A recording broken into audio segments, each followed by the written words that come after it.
Hello, everybody. I am Joe Drennan, and I am the admissions advisor for Divine Mercy University's online Masters in Psychology program, 100% online.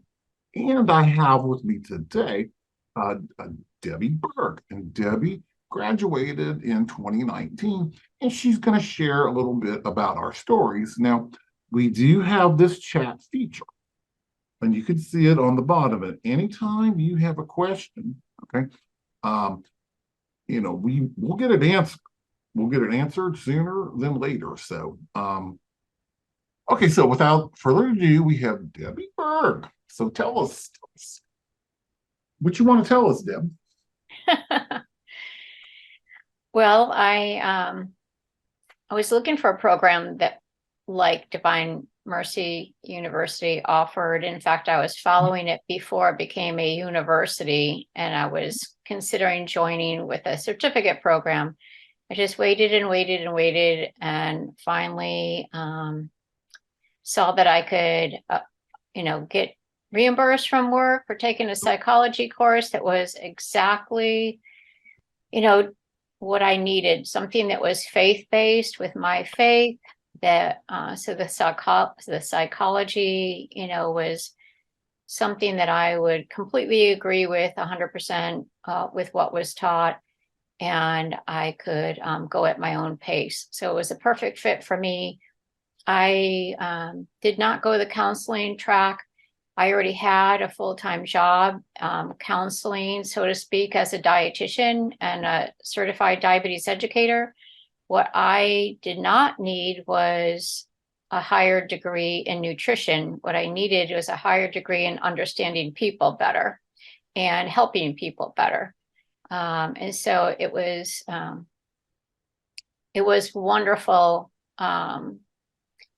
It was wonderful to go through it. I learned so much and I applied so much. And in fact, one of my coworkers wanted this same type of program, and she's in the counseling program right now because we both agreed that we don't need more nutrition education. We need people education. And I would say the number one and two things I learned is just to be a better listener to my clients that would come in wanting nutrition information, but also empathy. I don't think anyone can be a good counselor of any kind of information if they're not a good listener and they can't put themselves in the shoes of the person that they're listening to. And that was probably the number one and two thing that I learned and continued to practice. And it's hard for all of us to be just a listener and not the advice giver, but I have very much learned the value of that from the relationships I've developed with my own clients, because they're so relieved just to have someone listen to their story. So thank you for letting me share my story. So yes, it completely helped me professionally, but more recently, it's helped me personally. Our daughter 2 years ago had a stroke at age 32, completely out of the blue. Had no reason to have a stroke. It was a massive stroke. She was in the hospital for 3 months, tried rehab for a month. She failed rehab. We asked her to be readmitted to the hospital after another month in the hospital. It was in the middle of COVID, which was horrible. And so they just felt she couldn't speak. She couldn't move anything independently. She couldn't eat. They put a peg tube in. They just felt like she needed skilled nursing. And we had, my husband's a doctor, hallelujah, retired doctor. I'm a dietitian. We were just tired of her being in a medical facility in the middle of COVID. And we said, we're bringing her home. So Kristen went from being completely independent since graduating from high school 10 years living independently, full-time job, very well paid, very active with her church, very active volunteer. And here she is completely dependent on her parents. And so she has come a very, very long ways. But when she was in the hospital and in rehab, my Divine Mercy experience through my capstone project and a lot of the reading that I did helped me make sure anyone that worked with Kristen treated her with dignity, that she was a human being, despite the fact that she could not do things for herself. One of the things I learned in some of my reading had come from the palliative care area, and how they had pictures of the person in the room. So we brought in pictures of Kristen with her best friend, with her sister, and even right down to the cleaning lady. They would look at that picture and all of a sudden she was a real person to them. You know, she wasn't just a body in a bed. Just so, you know, they could see that she wasn't born that way. This just happened. And this is who Kristen really is in this picture. And so again, it was very important for us to make sure that Kristen's body and her mind and her spirit were all treated with 100% dignity. And again, my Divine Mercy education fully empowered me to do the right thing by Kristen. Now she can speak, eat. She's works with a physical therapist here at home.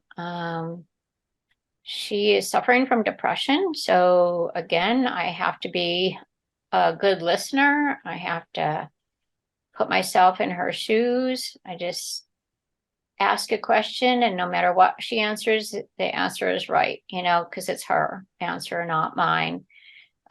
So my education continues to serve me and my family, and I'm so grateful for having invested those 2.5 years into my master's degree. Mm-hmm. Oh, geez, I didn't realize that. So, but you mentioned that, okay, we always want to treat people with dignity in that. And I mean, how do you define and use flourishing, which is one of our basic foundations in the program? Yeah, well, always remembering they're made in the image of God. And I think people take that to heart, that life is very precious, no matter what the capacity is, that they're given a name, and that name is very important to them. You know, the flourishing is something that, you know, sounds nice, but it's so easy to despair. So I have found, you know, myself, my husband, our daughter, you know, in a state of despair, fluctuating from time to time. But hope, you know, one of my instructors taught me that, you know, hope is a virtue and despair is the vice. And so I actually, in my office, my daughter painted me a sign with a quote from Pope Benedict XVI that said, people who live with hope, people who have hope live differently. And I read that as part of my DMU reading, and I'm like, I cannot forget that line. So I told the girls, if you want to give me a Christmas present, create me something that quotes Pope Benedict, and it's hanging in my office. Inspiration, huh? Mhm. Inspiration for you. Oh, good. And again, if anybody has questions, we have the chat line. We'll just type it in and we'll get it answered. But Debbie, when I went to graduation last May, it's actually my first graduation for DMU, and I asked a lot of the students, what did you learn most? And they said, I learned about me most. Would you say was with you too? I I think me in relationship with other people, whether it's family, friends, coworkers, I Mhm. learned how important relationship is and how people can be lonely, even if they're surrounded by people. So I think me in relationship to other people is what I learned the most. I was working as a dietitian for at least 25 years. So I had a lot of experience in my field interacting with people and trying to be better at what I do. But yes, I did learn my strengths and weaknesses. I just, the readings that I did just were, so inspirational, and kept several books and just, have pulled them out from time to time and Yeah. reread them. Because, I went for my master's degree finally at age 41. And, that first 2 weeks, I was crying every night because I can't do this. I can't do this. My wife said, you're going to do it. You're going to do it. Because all of a sudden, I had to start reading for a purpose and doing research instead of for the fun of it. I mean, how did you make that adjustment for similar? Yeah. So I was not very technically inclined. So it was a big learning curve. I was very happy that we had that month or so of getting experience at doing the quizzes and all the mini assignments that we had to do. The the writing was so huge. That was, just the style of writing and the referencing of research papers that was a big learning curve too. But because of what I was learning, it was so enlightening and helpful to me. The work and the challenge was not a problem. My family supported me. I was 50 years old. There wasn't anything in my way, really. Weekends, I did most of my work on the weekends and then my reading on the evenings. So it was okay. Yeah. So I mean, did you do a little bit of something every day? You're saying you did it most on the weekend, but you said you read during the week. Yeah. It was interesting because when I was interviewed, like how much time did I think I could allow a week to do the program? And I figured I could probably do 9 to 10 hours a week if I took, Saturdays as a big chunk of my time and then read assignments during the week. And I was able to keep up pretty well, I felt. And some of the work was kind of fun anyway. So I looked forward to it. So, it kind of, I mean, I did similar, after going, 26 months or so, or maybe somewhere in the middle between 16 and 26, you're doing about 15, 20 hours a week of work. Then once it was all finished, what did you do with your extra time? Yeah, really. That's a good question because it's been several years since I finished, but I think I just enjoyed my leisure time just a little bit more. Took back my Saturdays for more cooking and walking and, did a little bit more traveling because it definitely did interfere with my ability to to go away for very long. So we just put a lot of travel on hold so I could get my assignments done. So just kind of like when someone retires, they just fill in with what they've missed doing before. But Yeah, were there, right. Mhm. So, I mean, were there any times though during the program that maybe you had to go somewhere to where, visiting people, maybe a vacation or something like that, where you were able to incorporate your work while away from, home base? Well, I'm more of a book reader than an online reader. Mhm. So if there was an assignment, I would hopefully have the reading in a book that I could just carry with me, read in the car, um, draft in a notebook. So when I got home, I could upload it into the program. Uh, we didn't travel that much during the program except on breaks, like the summer break we had, the Christmas break. Most of our families in upstate New York, so it was only holiday time or summer that we would take a long enough trip that we were away, and a lot of times that was breaks in school too.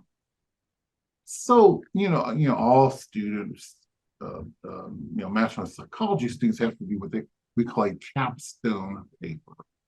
And, how did you finally decide on, what the best area was for you to write a capstone paper on? Yeah, that there was definitely some areas that I could rule out from the beginning. I can't say I remember exactly what they were, but the one that I kept coming back to at the time, I was a Eucharistic minister at Oh, my church. And there was a capstone project that had to do with a Eucharistic minister. And I really was drawn to people that were homebound because of my experience of being a Eucharistic minister. I felt mhm. those people are somehow not connected, some more isolated than others. And I just felt that the role of Eucharistic minister was really important, but it could be strengthened. So my capstone project was on how the Eucharistic minister could enhance relationships. Really? And so, of course, there's three major relationships: one with the Eucharistic minister and the person receiving the communion, uh, the relationship with the church. So, in fact, I was bringing the church to them and sharing what was going on at church and seeing how we could get that person still feeling like they belonged to the church, even though they may not physically be there. And of course, the most important one was with Jesus in the Eucharist. So it had to do with relationships and the home, the homebound, so the struggles that the homebound could have, and then the research that showed how relationship with other people made a huge difference in those people that were homebound. So I just had a real strong sense of helping people that had the chance of despairing from loneliness and being older aged. And, folks, when, Debbie was in school, I don't believe we had the 5 different concentrations that we do now, which are, marriage and family, human services leadership, pre-PhD in self-design, but we still had the 8 core courses. And so what was your favorite core course?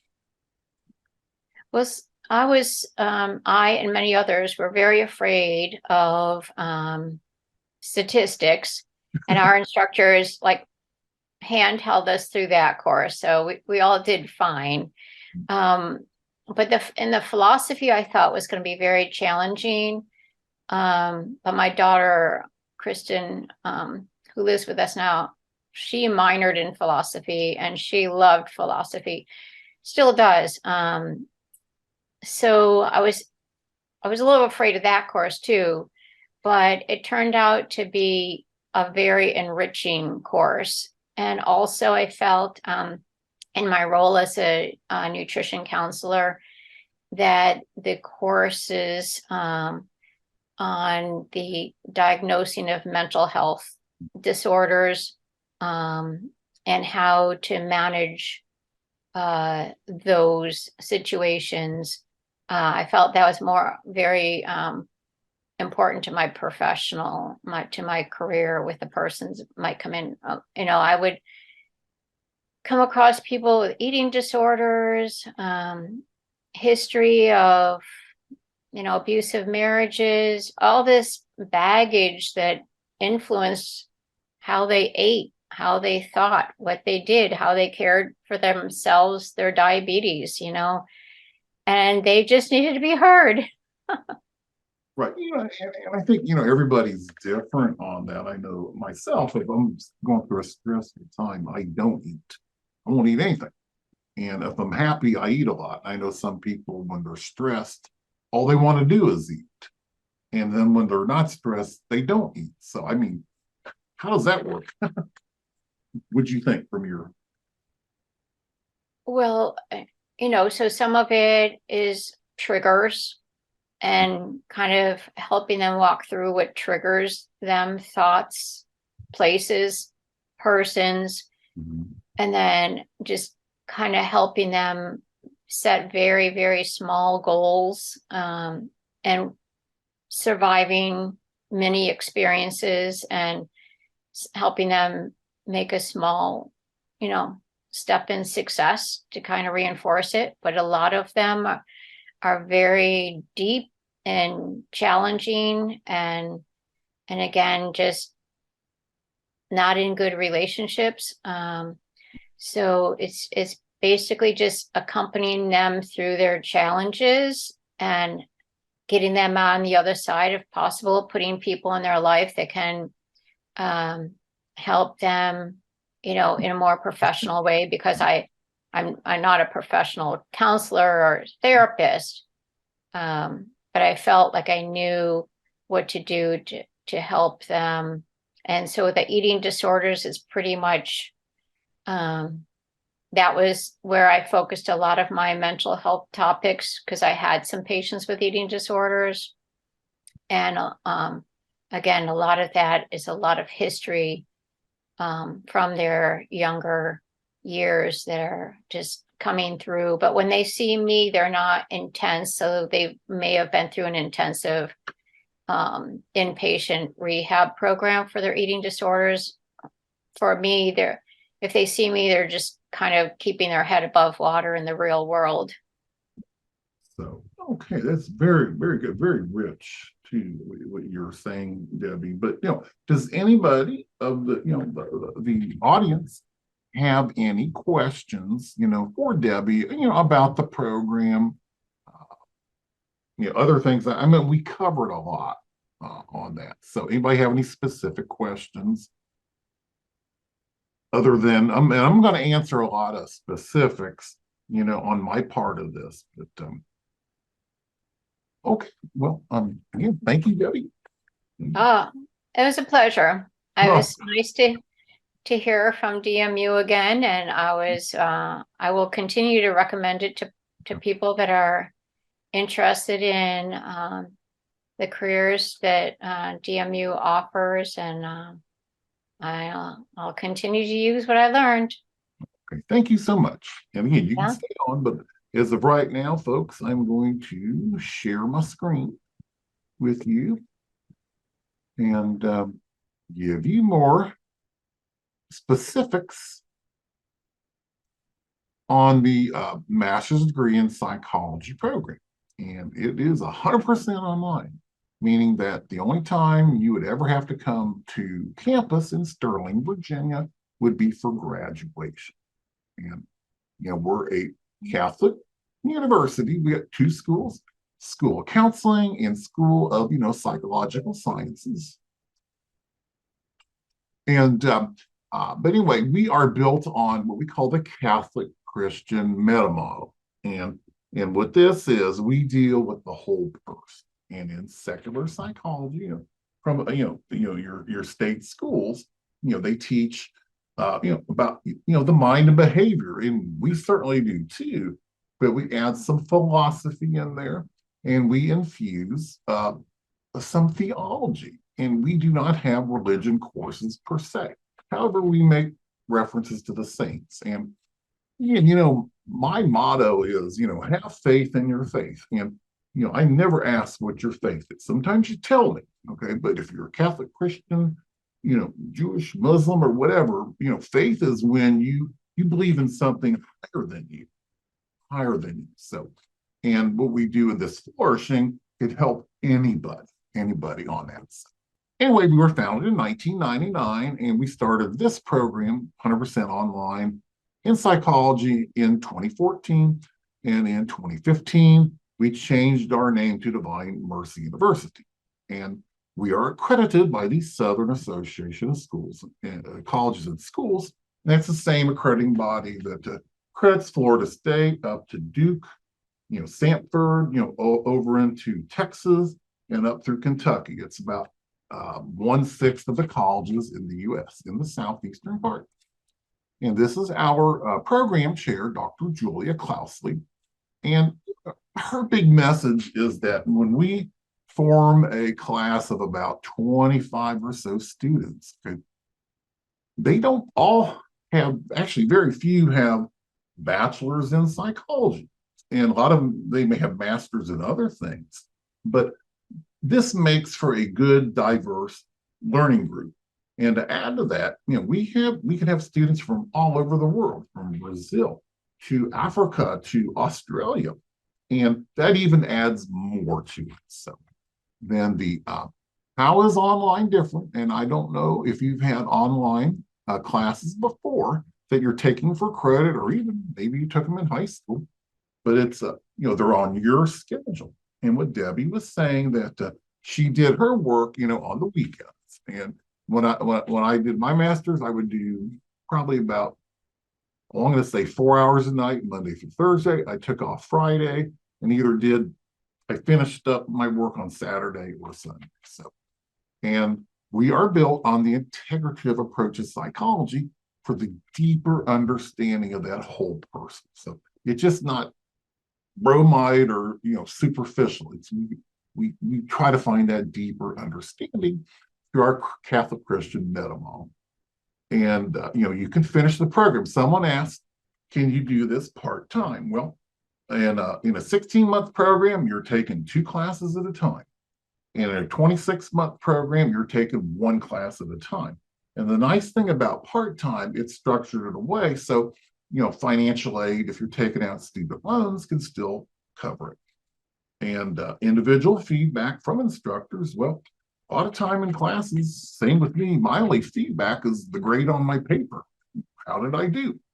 And you know, our instructors want to get to know you and help you learn. You learn. You get to know you, finding out your learning style and your goals.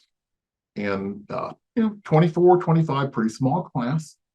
And we teach in the 5 learning modalities. So, you know, every class, there are 3 lectures. They're all recorded. You don't have to be there. So you can listen to them on your laptop. You can download them to text, or you can download them to an audiobook. So, you know, if you're driving or doing things around the house, you can hear that. You know, and then we, you know, good experienced faculty, you know, they've been there and they know pretty well. So anyway, the benefits of a psychology program, master's in psychology, and, you know, gaining a deeper understanding of yourself in professional or ministry settings. And that's the first thing you learn about. And the other part is the flourishing, and we want to help people flourish. And I always ask, you know, what is your definition of flourishing? And you know, and it's, you know, helping people feel better, grow, and to have hope, like Debbie said, and you know, problem solving, to you know, develop excellence in communication, and you have to be able to evaluate the effectiveness of a program. So if you are dealing with someone, you may have a plan of treatment for them, but, you know, you always got to say, is it working? Ooh. And then in our program, we have 5 different concentrations: marriage and family, human services, leadership, pre-PhD, and self-design. And what a concentration is, they are 3 unique electives that are focused in either the marriage and family, human service leadership, or self-design. But everybody takes these same 8 core courses, regardless of their concentration. Helping people flourish. It's a big thing. I mean, we're kind of like the good guys. We want to help people feel better about themselves. Human growth and development. And this is a study of people, from birth to life's end. And big thing on this is that you're going to approach people of different ages differently. I mean, you're not going to treat a 12-year-old like you would a 50-year-old, or a 50-year-old like they're a 12-year-old. And then your developmental psychology, this gets into making plans, plans of treatments, your cognition, emotion, and motivation. Cognition's your thinking. Everybody has emotions, and emotions are a good thing. And then your motivation, and motivation is a reason for change. And everybody's motivated just by different things. What motivates someone to lose 20 pounds? What motivates you to get your a master's in psychology? What motivates you to move? I mean, it's all different. And then your Catholic Christian vision of flourishing, vocations. Those are your jobs, kind of like your life's work, and virtues. These are the good things that you do. Statistics, so you know how to quantitatively measure progress.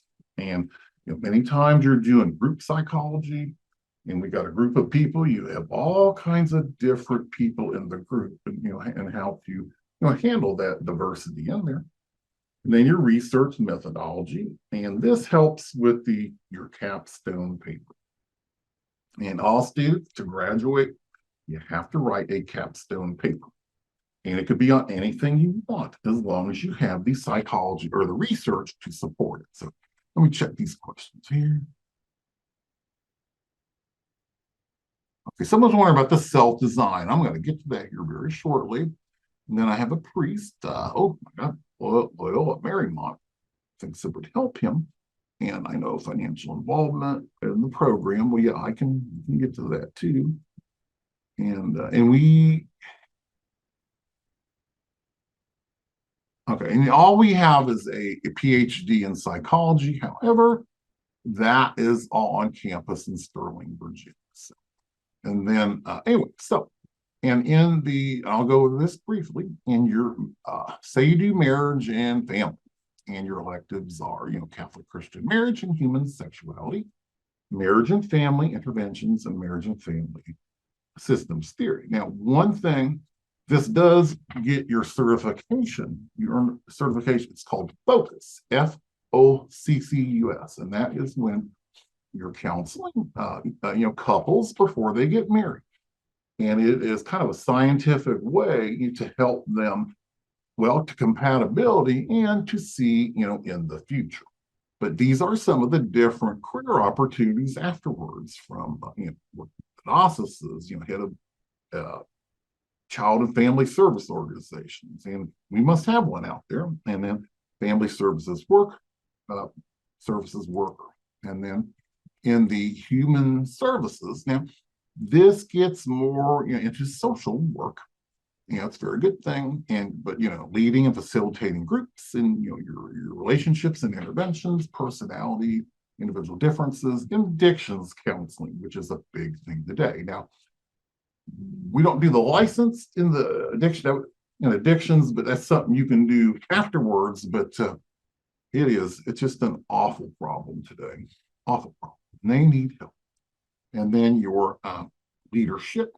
This is if maybe you're leading people now in your job, or you foresee it or want to lead people. But transformational leadership, leading people and organizations that apply leadership skills. But it's part of human resource management.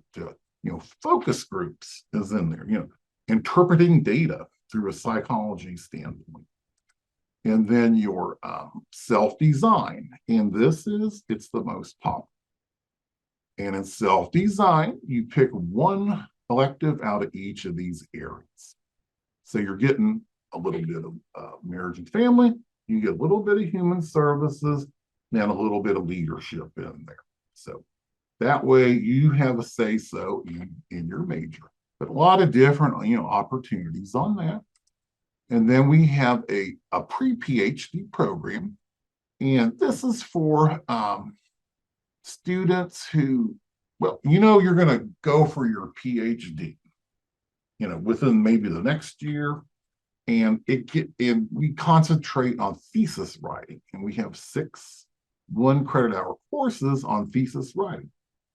Difference between a thesis and a capstone as well.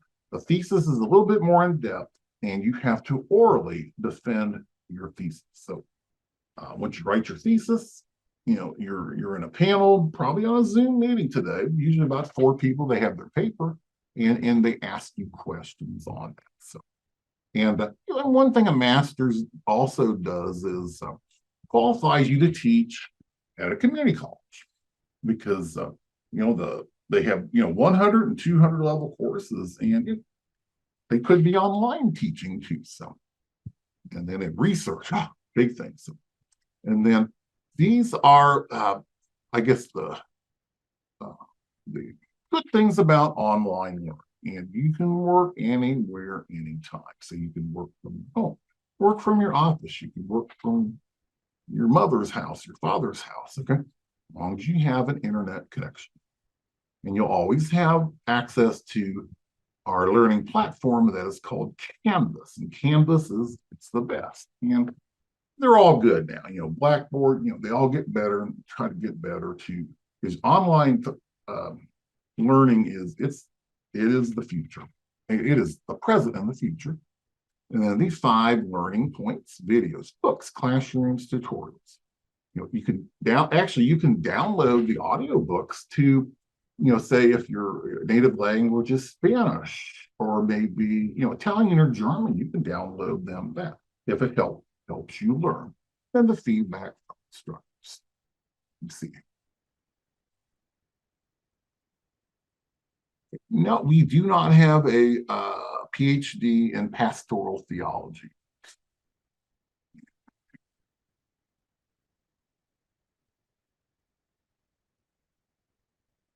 And that's a good question, Gabriel, on, can you partner with other universities for further education? Like something like that is, we're doing now for an area called bioethics. Okay, so anyway, moving along, this is our core instructional staff, and all the instructors have PhDs, and they work out of their homes. And most of them are in the US, but Giovanni, he is in Australia, big researcher. Chris he was in the Air Force and has his own management consulting. Dr. Clousley, she is the head person. And Dr. Gross, very good teacher. He teaches a lot of the philosophy. And then here are our acceptance requirements. You have to have a bachelor's degree, and it doesn't matter what it's in, as long as you have a 2.5 or better grade average. 2 letters of recommendation. Now, these aren't letters that your recommender has to compose. It is we email them a rating form where they rate you in many areas on a 1 to 5 scale, and they complete it, hit submit, and it comes back to us. Your resume. Your resume, that is, well, kind of your history from the past till what you're doing now. And, I call it the past and the present, and then your written statement of intent. This is a 300 to 500 word essay, so to speak, on how the master's in psychology would help you achieve your goals. And I call that the future. And then if English is not your first language, you may have to take a TOEFL or IELTS. And then we do have, it's a mandatory virtual orientation. And this happens obviously after you have applied to school, but it is a small group Zoom meeting with like 4 or 5 people in your class formation, and Dr. Clousley. It's question and answering. This is going to be focused more on the academics and time management side, and she wants to get to know you too. So,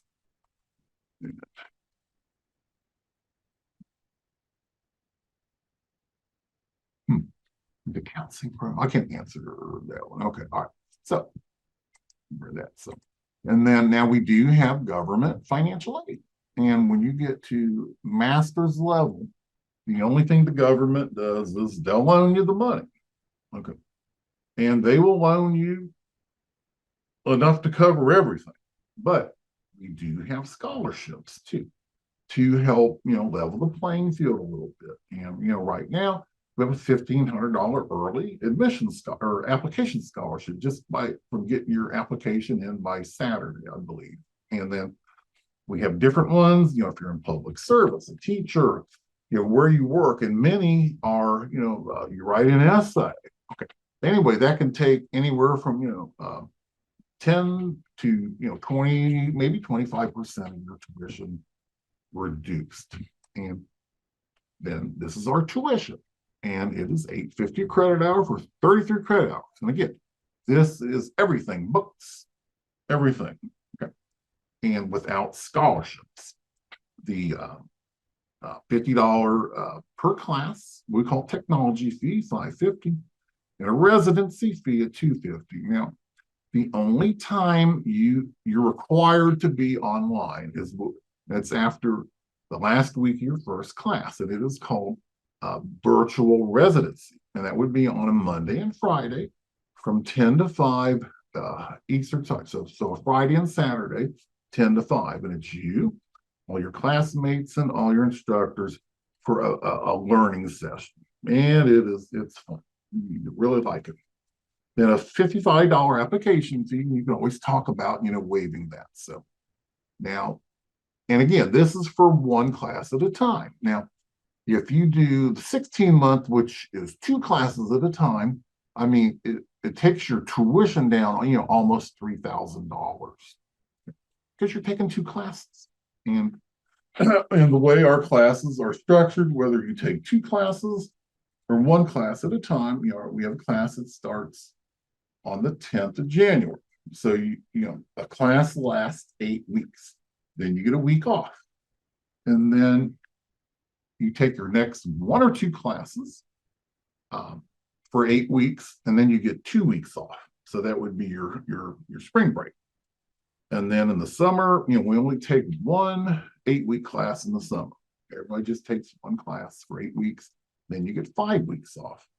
Then the fall, again, you get a midterm break of a week, and then a Christmas break of about 4 weeks. So you get plenty of time off, and that is important for you, and the instructors need time off too. So anyway, these are the questions you have to ask yourself.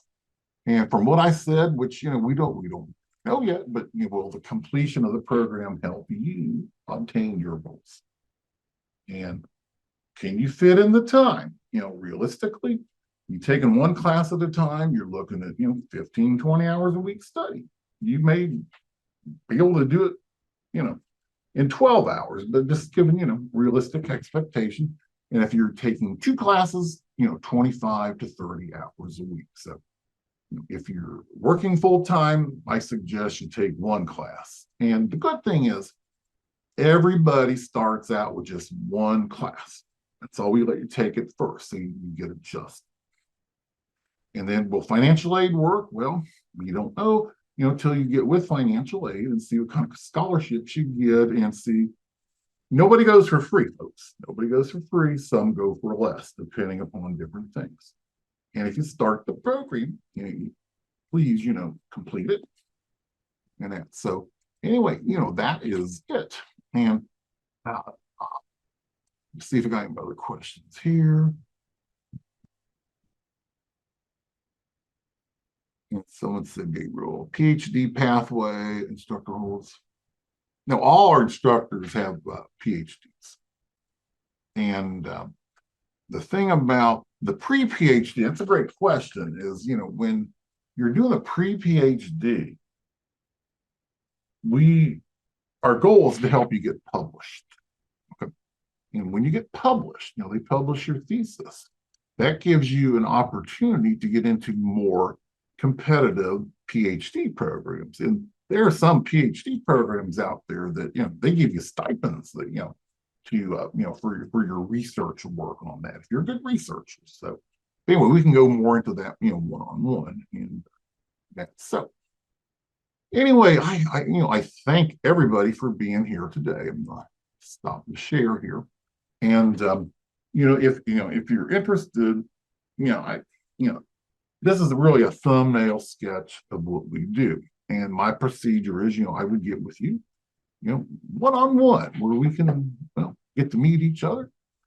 I can answer all your questions. I can show you, a little bit more about the program, but this is something, ultimately, that you have to decide. You have to be motivated, and you have to see a goal at the end to where you're going to get a good return on your investment, dollar wise and intellect wise. And I can kick myself. I started looking at master's programs age 25, and finally at age 41, I got, this is it. I'm doing it, and I did. It was tough. It was tougher. I wasn't sharp. Through. I made it through. And people always, oh, how much does it cost? How much does it cost? You know what? That's the easy part. Okay. What costs, what it costs is the time you put in. And what really costs is the time you wait. 10 years from now, say, oh, I need to do my master's in psychology. That happens. But the sooner the better. Hope you're motivated, and I hope to get with everybody. And let me see if I got any other questions. And these are all great questions. And thank you everybody for being here. And I will, I'll touch base with you probably sometime tomorrow. And and may God bless you. And always hope things go well. Thank you. Bye now.